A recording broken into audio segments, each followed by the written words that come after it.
welcome to the Happy Teacher Pod.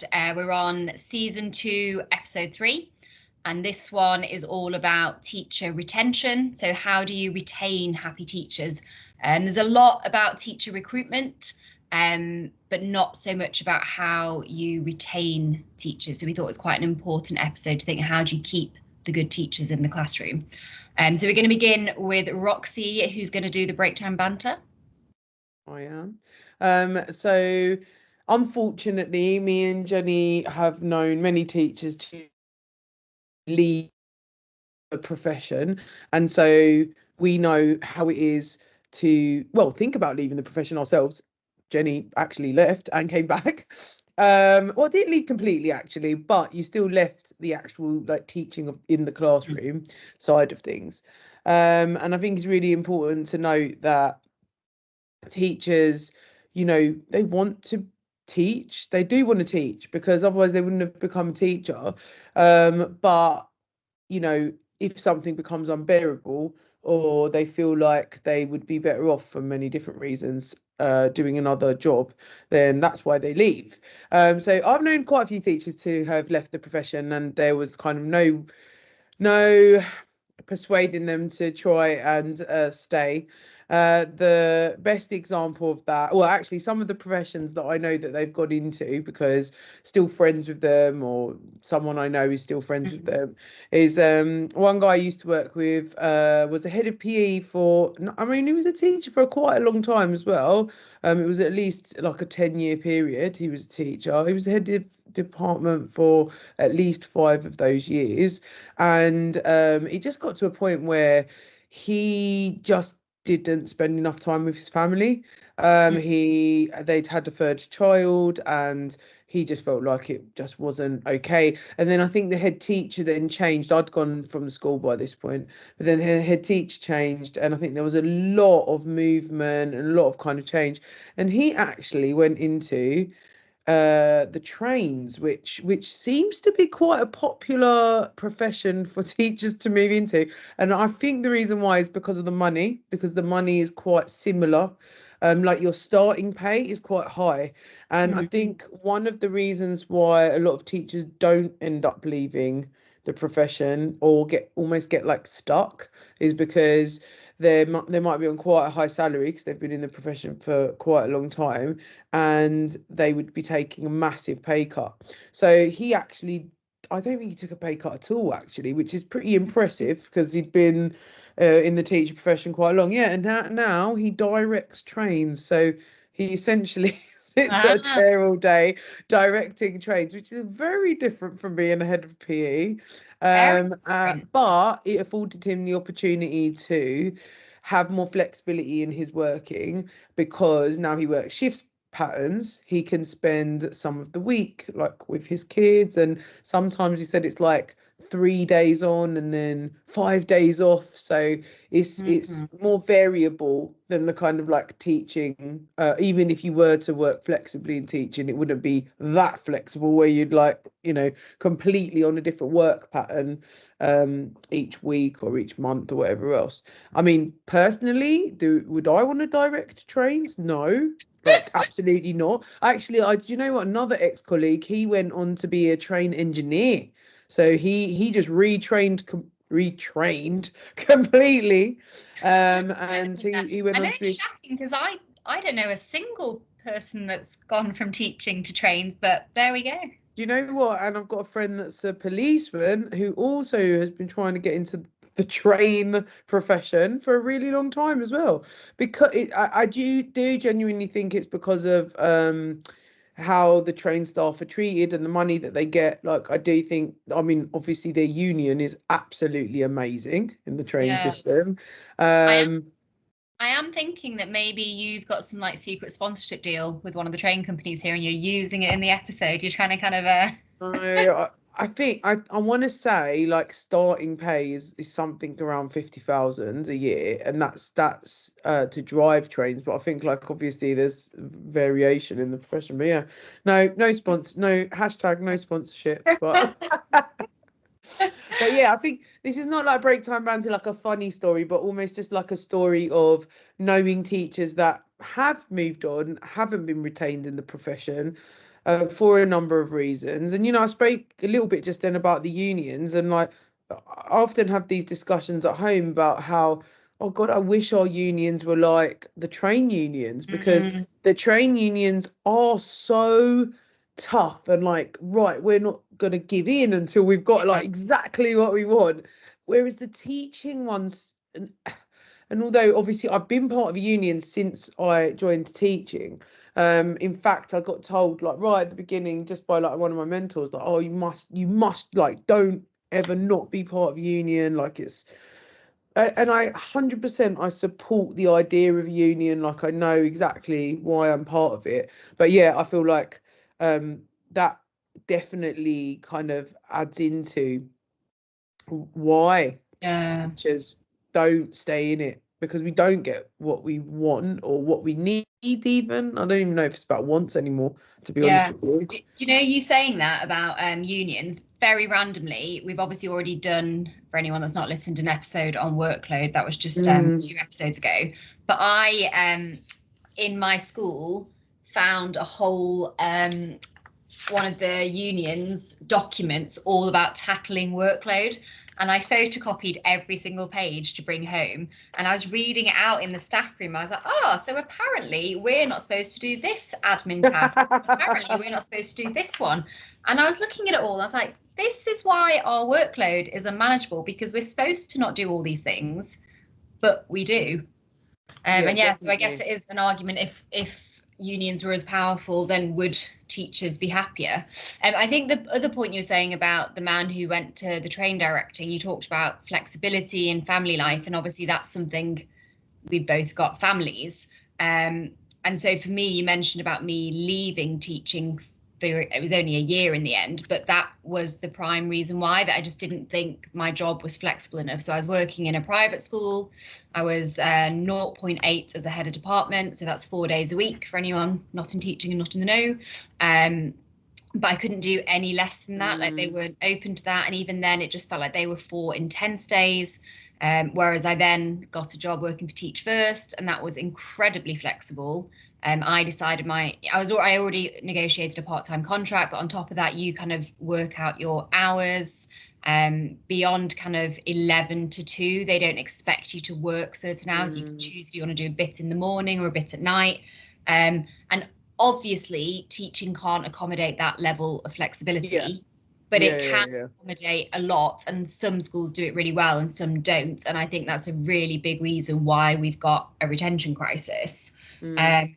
And I hope you don't mind me sharing, but I did a whole chapter in a book about this, so I'll put it all in the show notes. But as part of the paternity teacher project, I'm the policy officer for that, and a few of us wrote different chapters, and mine was all about life after teaching, because as Roxy said, at that point I'd left teaching. But then by the time the book was published, I was back in teaching. So I was glad I called it Life After Teaching ? Because I obviously didn't know myself. Because again, as you said, I didn't actually want to leave teaching. I absolutely love teaching. And part of what brought me back into teaching was watching other people's lessons in my role at Teach First and thinking, I want to be back in front of the classroom again. I don't like being... You get the itch, don't you? Like when you haven't been teaching. Like I remember when I was on maternity leave, I actually, I wasn't like, oh my God, yeah, I've got to go back to work 5 days a week. But I remember I got the itch of like, oh, I kind of like miss the buzz of like being in the classroom and teaching. And, you want that for a teacher. You want a teacher to be excited to go and teach. You don't want teachers that can't be bothered and just doing it as a paycheck. Yeah, exactly. So what you're saying there about paycheck, I was just looking at stuff in the news this week, and there's that whole, extra £6,000 that's available for subjects, because they keep missing. I read that the 9 of the last 10 years, the Conservatives have missed their recruitment targets for their kind of key subjects. The only ones they've managed to meet are PE and history, interestingly. I am a history teacher. You are married to a PE teacher. But so I just thought they're missing a trick again here. So you're going to give £6,000 extra to these people who don't know whether they like teaching or not yet, but you're just trying to entice them with money. But there's all these people that are teachers that have either are thinking about leaving the profession because you're not trying to retain them, or you've already lost them. And I think you and I were talking about the So two I mistakes. was going to say, so where this discussion stemmed from was that I had mentioned that I'd seen Mr. P, ICT with Mr. P. I'd Yeah, seen him do just a little reel on Instagram about how actually there are enough teachers. We don't have a recruitment crisis. We have a retention crisis. yeah, And this idea that actually there are enough teachers to teach, that are trained to teach, but they're not staying in the classroom. They are either leaving the profession completely or they're doing something in education that is not in the classroom. And I just was saying to Jenny, like, why? Why is that? That's so interesting, isn't it? Like, actually, the government always kind of bill it as like, yeah, we've got a recruitment crisis, but actually, we've got a retention crisis, or they essentially. say and retention in the same sentence. Yeah, but you kind Their of miss initiatives that bit out, don't you? only tackle recruitment. So they're like, oh, we will do this to help the recruitment and retention Mm. crisis. And it's like, that's not going to help the retention crisis. That might help you recruit a few more teachers this year. But do you want to take a guess, like roughly how many people leave teaching every year in the UK? And this is just the state sector. Oh, just the state sector. Oh, I'm gonna say is it in the thousands? It is in the thousands. Okay. I'm gonna say like 10,000 a year. About 35,000. 35,000 teachers. Oh my Isn't God, that shocking? that is actually but I get it. I actually totally get it because even though I love teaching, have I considered leaving teaching? Yeah, 100%. And actually, I think if I asked pretty much all of my colleagues and all of my friends that are teachers, I would probably get the same answer. Whether they've left or not is a different story. Mm. But they've all considered it at one point in time, which just goes to show how unmanageable like different elements of being a teacher are. Hence why. And everyone has a different reason. Like I feel like it's not, like obviously there are common threads like workload, like pay and all of that kind of stuff. I mean, at least we did, or I don't know if we did, but I did strike last year. When was it? How many times it was? I can't remember how many times it was last year. In order for the pay rise, which did help the situation a little bit, I feel, because Yeah. maybe it would have encouraged teachers to feel like they were being more supported and there was actually some kind of productive like action being done. But like we've spoken about in previous episodes, the money doesn't necessarily mean that the change happens in school. And I was talking to my husband earlier about this podcast episode, and he was saying about this idea of some head teachers and slash SLT, they don't even actively kind of try to keep the Mm. teachers at school. So like sometimes so in the teaching profession, which this doesn't happen in all professions, but in the teaching profession it is, I don't know what you call it, like professional standards kind of tell your head teacher you're looking for another position. Well, you have to, um don't you? Because you have to take a day's leave to get the But interview. in other professions, they don't even tell them they're going for an interview. So, like, I feel like in Exactly. teaching, this is quite a rare, like, Mm. thing to do. And so, really, you've kind of pre-warned your head teacher, right? Okay, I'm looking for something else. Now, usually, you would back this up with some kind of reason as to why you're looking for something else. Now, if this was me at my current school, then maybe I would say, like, it's along the lines of because I want a promotion, I don't feel like that there's going to be anything for me. It's not because I don't like the school, whatever else. Mm. Um, you wouldn't I don't know. This is a tough one. I don't know if I would be completely honest with the head teacher if it was something like a really bad situation where I felt like, oh, actually, I can't stay here at all. But what I think my point is here is that you kind of give the head teacher an opportunity to keep Mm. you, They've because had a at head that start. point, yeah, at that point, the head teacher could turn around and say, right, well, tell me, like, what is the issue? Like, what's making you leave?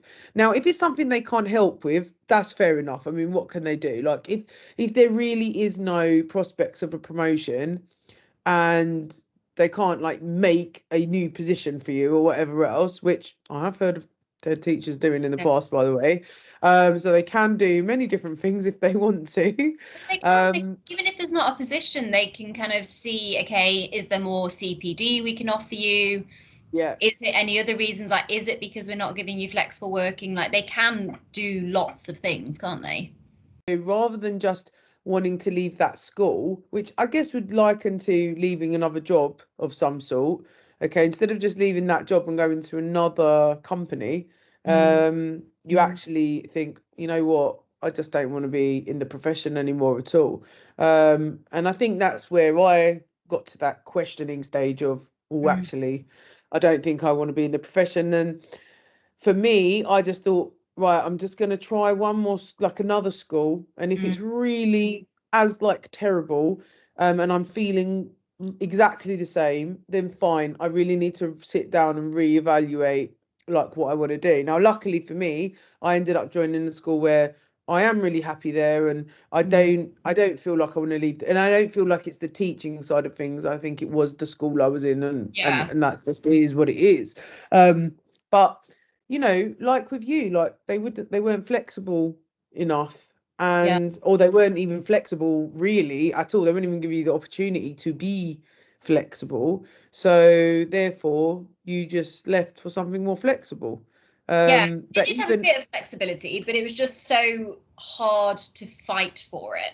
And I think that kind of links into things that we talk about quite a lot about kind of women our age and this whole idea of the motherhood penalty. So when I was talking before about all the people that are leaving teaching, 27% of them are women in our 30s. That So like doesn't surprise me. of teachers that leave every year are women between 30 and 39.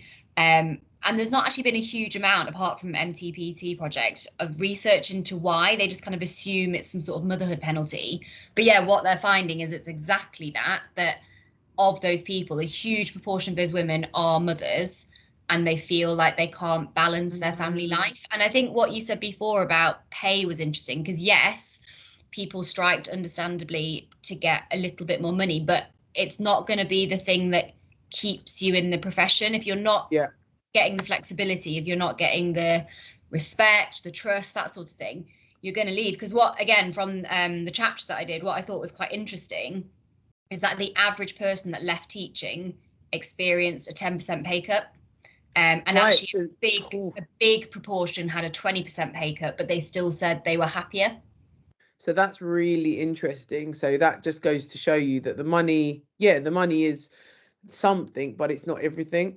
And I think that's so important to understand, because I think a lot of the public and the way the government were billing it were like, oh, well, you know, they're just asking for like loads of more money. I mean, we weren't. We were asking it in line with inflation and cost of living. I mean, it wasn't a crazy amount we were asking. And also, I think what you said before about how, you know, you were saying that your last school, and for lots of people, they can't almost disassociate from the school from the profession. So they get to a point where they're like, I think I'm going to leave teaching. But I think that actually shows our dedication and how much we love teaching. Because if you just thought, oh, that particular school's not great, and you know, I don't know, you would just quite easily move to another school. But I think you really try and work at it, don't you, until that place grinds you to the ground so much, because it's so hard to decide to leave teaching. You feel kind of this guilt, like, am I letting the students down? Am I letting my colleagues down if I'm leaving mid-year? And so you do it when you've almost got to the point where you are, you know, close to having a breakdown or something. And then you've got to that point where you think, it's not this school, it's me. I'm just not right for teaching anymore. And you almost think, I need to leave the whole profession. But actually, for lots of people, so like you, like me, I know I did leave it temporarily, but I quite quickly realized I love teaching. I miss teaching. Just that school was the wrong school, and I can find a better family-friendly place to work, which is what I do now. Yeah, and I think it's just that like risk versus reward, isn't it? So, you know, some people, they'll take the risk and actually it's not exactly what they thought it was going to be, or they'll take the risk and like you just said, they'll even take up to a 20% pay cut, but actually they're like, right, this was worth it because I've got a better work-life balance. Or I feel like a lot of people, they say about this, the whole thing of like working at home, so like the workload element that we've spoken about before. I've heard a lot of teachers speaking about this idea, especially ones that have left the profession, that once they leave work, they can leave work, like work at work, and then they can be at home. And that kind of links to our boundaries episode that we spoke about last week. Like, this can exist in teaching as well. You don't have to work at home to be an excellent teacher and to work in a great, outstanding, whatever school you kind of want to work in. It isn't, you don't need to sacrifice your whole life in order to be an amazing teacher. Like, that is not the case. We're here to tell you that. I feel very strongly about it. Yeah. I mean, that links into what I said the previous time, doesn't it? About my get in the bin word was expectations, and this idea that, you've got your job description, but then it's like, oh, and then you might have these other things expected of you and go above and beyond, and it's all for the students. And it's essentially all just kind of guilt tripping you. It's like, no, I'm paid to do this role. I'm doing it well in the hours you pay me. Now I go home. Yeah, and linking to what you said earlier about the recruitment side of things. So obviously, we need to recruit teachers, like in any profession. There'd be people that retire and leave the profession for other reasons, whatever else. But at the same time, I feel like, don't you feel like a great school has to have like a varied mix of teachers? So like teachers that have been in the profession a really long time, like a middling amount of time, new teachers, of course, like I'm not discounting their contributions to school at all. Like I've met some amazing new teachers and stuff like that. Only new teachers, that should be a massive alarm bell for any parent looking at a school for their child. Of course, also, if you're looking at an interview, if like everyone's only been if like the turnover is every 2 years, someone leaves. I was talking to a colleague the other day, and she was saying she was working at one of the academies that shall not be named, but is quite a well-known academy, and she said at her school, I feel like I just channeled Harry Potter there, by the way, the shall not be named. I'm getting there. I'm finally getting into Harry Potter with my son. But they had a 70% turnover every year. 70% of their staff left every year. And I just think that is insane. And the poor kids and the poor parents that are trying to make a decision to take their kid to a good secondary school, and they've got that staff turnover. It's so sad, but I can actually believe it because I've seen it with my own eyes as well. There are schools that their turnover is so great, but they try and like pull the wool over people's eyes. They like say it's because of other reasons. Like, it's not because they've overloaded the staff. It's not because they haven't created a good work-life balance. It's not because they're not paying their teachers with big TLRs and like other things like that. You are a teacher, or you were a teacher in that school, the reasons why you've left, and those types of things will push teachers to leave the profession completely. Because they'll experience a school like that, and they'll go in and they'll see only new teachers, and they'll see no varied amount of teachers, and they'll see a super young SLT, and I'm talking like everybody's young. Again, I'm not talking about for me, I'm like, SLT should be a little bit of a mix as well, like not, same as the teaching staff. You should have people with lots of experience, people with like small amount of experience, that's fine. But if you've got like this whole kind of cohort of teachers or SLT that are all kind of one level based, then there's definitely alarm bells should start ringing. There's alarm bells, and I do, but I fear lots of people don't realise that. Like, I fear that some parents would go to a school, see there's lots of young staff, and see that as a positive. They'd be like, oh, we're going to get really enthusiastic members of staff with lots of energy. They've got all the latest pedagogical ideas from just doing their PGCE. They might even think they're well informed about it. And it's like, you need to stop and ask, why are there not more experienced staff still here? Because they're clearly leaving. And also for your child, do you not want some really good experienced teachers as well? Yeah, 100%. Like for me as a parent, I would 100%. If I went into a secondary school and I saw only, and again, this is nothing against the young teachers, because the reason why they've got only young teachers at a school like that is because they are the staff they can retain, because they are the ones that are willing to work those extra Oh hours yeah, because it's they are nothing young. against those teachers. It's against the SLT that are purposely only recruiting the young teachers because they Yeah, know, because they're early on in their career, they can get away with making them feel they have to work more hours than what they're paid to do. And yeah, they'll do yeah, language of going above and beyond, and it's for the children, and oh, do this unpaid extra thing, and maybe one day you'll get a promotion out of it. yeah. And they're more willing to do that. I mean, even when I was a young teacher, I was probably more willing to do loads of things. And it's not that I'm not willing to do things now, it's that I'm more careful with my time. Mm. But can I just add that as an experienced teacher, you're way more efficient with a lot of things Yeah, that yeah, yeah, other yeah, teachers are not when they're yeah, in younger in the profession. So I yeah. feel So like you might be doing it fewer hours. balances out. You might be doing fewer hours, but still exactly what you're Mm. supposed to be doing. So you're still doing your job well.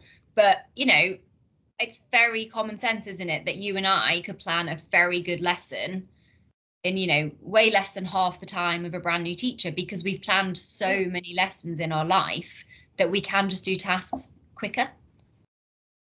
Yeah, and like I feel like there are, like I've been head of year for 10 years, for example. Like if someone asks me to do something head of year related, or even if I decide to do it myself, I do it a lot quicker than someone that's been a head of year for 1 year or 2 years, Yeah, yeah, just because I've just done it so many times. It yeah. doesn't mean that It doesn't mean you're I'm, better, it's that. just you've done that task so many times. Yeah, exactly. So I feel like this is where the retention comes in, isn't it? It's like valuing the teachers as well, like valuing what they do and feeling valued. And we've spoken about this before, that this directly links to like mental health as well, and like, you know, not feeling like incompetent, not feeling like you're being not trusted, or, like kind of all of those feelings that all play into how you're feeling mentally as a teacher as well. And not even just as a teacher. I mean, this is just any profession. Of course, if you feel undervalued, you don't want to stay there, and you might not want to stay in the profession at all, because it's a very well known thing that teachers don't get really kind of given their dues, or like treated very well by, God, when we striked, is that the word? When we striked? Yeah. When we striked last year, oh wow, the amount of No, negativity that I saw online, yeah. you know, so at the best of times, we're getting kind of shut down by people like, well, you're asking too much, you're doing, and then like in school as well, if you're Mm. being told like, well, you're crap, basically, you can't do this, and your observations are coming back like rubbish every single time, even though you don't think you are, like it's such like a mind F. I can't think of any other way for it. Like it just really messes with you. But yeah, I don't know.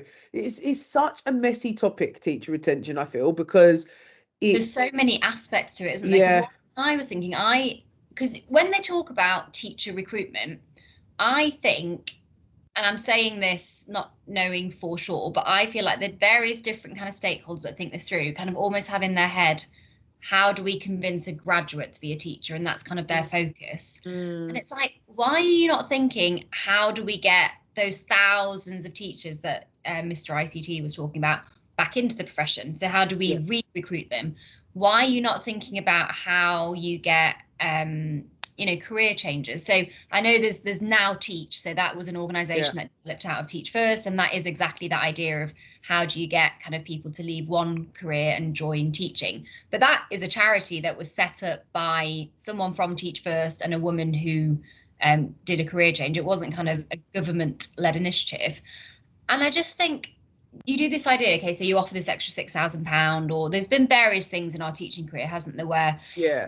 if yours is an in-demand subject, they'll give you a bursary to train, or they'll give you money to train. I got a golden handshake, Yeah. because RE was an in-demand subject at the time that I was training. But just for that first year, or? Oh yeah, it was a one-off. I think it was £3,000. I can't remember what it was. It was like, so it wasn't loads. It wasn't loads. It was taxable as well. So you get someone in with a bit of extra money, which isn't really, I'm not saying you don't deserve it or anything, but that's not what's going to make someone stay in the profession. It might give it a go for that year. Then you get that huge, after that first 5 years, you look at the statistics of how many people leave. And then it's like, what are they doing for those people? So yeah, you've got them in, you've kind of ensnared them. You're like, yeah, we've got you doing a PGCE or whatever it is that you're doing. We've got you into teaching. How are you retaining those people through their difficult first few years of teaching? And I was talking to some colleagues and various people that I've worked with who have been career changers, but they're doing it as a part-time route because they've already got caring responsibilities. And I feel like not enough is really done to think about how do you recruit people and train them up who can't and don't want to do 5 days a week of a NQT and ECT year. Yeah, I wonder, like, are there any flexible training options? I've never looked into that, obviously, but do you have to commit to that kind of like 5 days a week, 1 year training, like on a PGCE or skip? I was looking into this for this podcast, and it is quite complicated because I've got a lot of friends that work in Teach First and work for helping ECTs, but everyone that gets recruited as a teacher through Teach First, I might be wrong in saying this, but from what I've been told, are going in as full-time new teachers. Yeah. That's what I thought. Have to deal with that issue.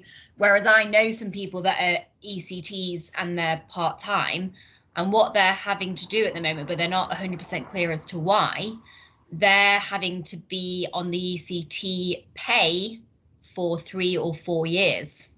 Oh, that's controversial. Which is a bit, I don't know enough about it. I do want to find out more, and I have been trying to find out more, and it seems like it's all quite a grey area. So it's not like the school is doing anything wrong in particular. It's more just the way it's set up.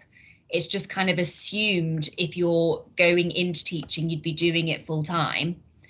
But there's not actually clear things about it has to be 5 days a week. It's more kind of tasks that have to be completed, and it's assumed it will happen over a full-time thing. But if someone, as we said before, about kind of, us being more efficient as we've got older, but also like being mums, you might get someone that goes into teaching in their 40s who's already a mum, and they actually kind of can do the tasks really quite quickly and can get through the ECT course on a 4-day week almost being like 5-day-week contract. And why are they having to take 3 academic years to finish what someone else is finishing in 2 academic years just because they're doing 1 fewer day a week? Yeah, that's like they're being penalised for doing some kind of flexible training. That's one to look into, actually, and potentially we could potentially do a podcast on the kind of training, like what trainings are available in teaching, routes into teaching. I have tried to find out as much as I can for today's podcast, but we both have other jobs as well. So as far as I could get to is that it's quite complicated. It's all a bit of a grey area. It should technically be possible to, depending on your ECT provider, because I think there's 4 different providers at the moment that got the government contract. They're different to one another, so kind of research the different providers, but it's potentially possible to get it done without being full time. But that's not part of the advertising campaigns that you see. Like, I feel like different advertising campaigns that I see, again, aren't kind of thinking, okay, we need to try and target a career changer, or we need to try and target, someone that's been a stay-at-home mum and wants to get into teaching, but wants to do it flexibly, or let's vary it, let's switch it up. Like, teachers are so many different like walks of life. Like, you don't get like an identikit teacher, and it shouldn't be like that anyway. Like the kids get more out of it when they have teachers that are varied and they're not all part of the same background and they haven't all had the same experiences and stuff like that. So yeah, 100%. Like I do feel very passionate about this subject. I don't really Yeah. know why, because I'm not involved in like teacher retention and recruitment, but maybe it's just because of seeing a lot of my friends leave the profession or think about leaving the profession, and I'm like, oh, this is such a shame, like, because Yeah. there's such excellent teachers and we don't need to lose these teachers. Like it's not something we need, but it seems to be happening anyway. But yeah, anyway, I think this is a But nice. I'm the same as you, just really briefly. Like in the whole time that I've been in teaching, so that's kind of getting on to 15 years now, I have known a lot of people that have left teaching, but not one of them have left teaching because they don't like teaching. Yeah, They absolutely loved the job. They felt forced out by working conditions. So it was always workload or lack of flexibility around their personal life every time. So Jenny, this leads nicely into your get in the bin, go for the win. So yeah, as you might be able to tell, I equally feel very strongly about all of this. So my get in the bin is any role whatsoever in the teaching profession. So I don't care if it's head teacher, I don't care if it's executive head teacher, being advertised as only full time. Because and they are. Yeah, I so really many of don't. them are, and there's an initiative where there is a whole department within the Department of Education that's all about flexible working, and I do not want to do a disservice to that. I'll put things in the show notes about some of the things they do, and one of their things is about trying to get different schools on various recruitment sites to advertise that they're available as part-time work. So the Department of Education has their own recruitment website. I know a lot of people use TES, but there is the Department of Education one, and they specifically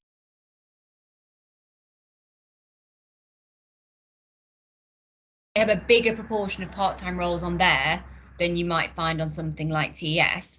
But I just think every job in teaching should be available to be flexible.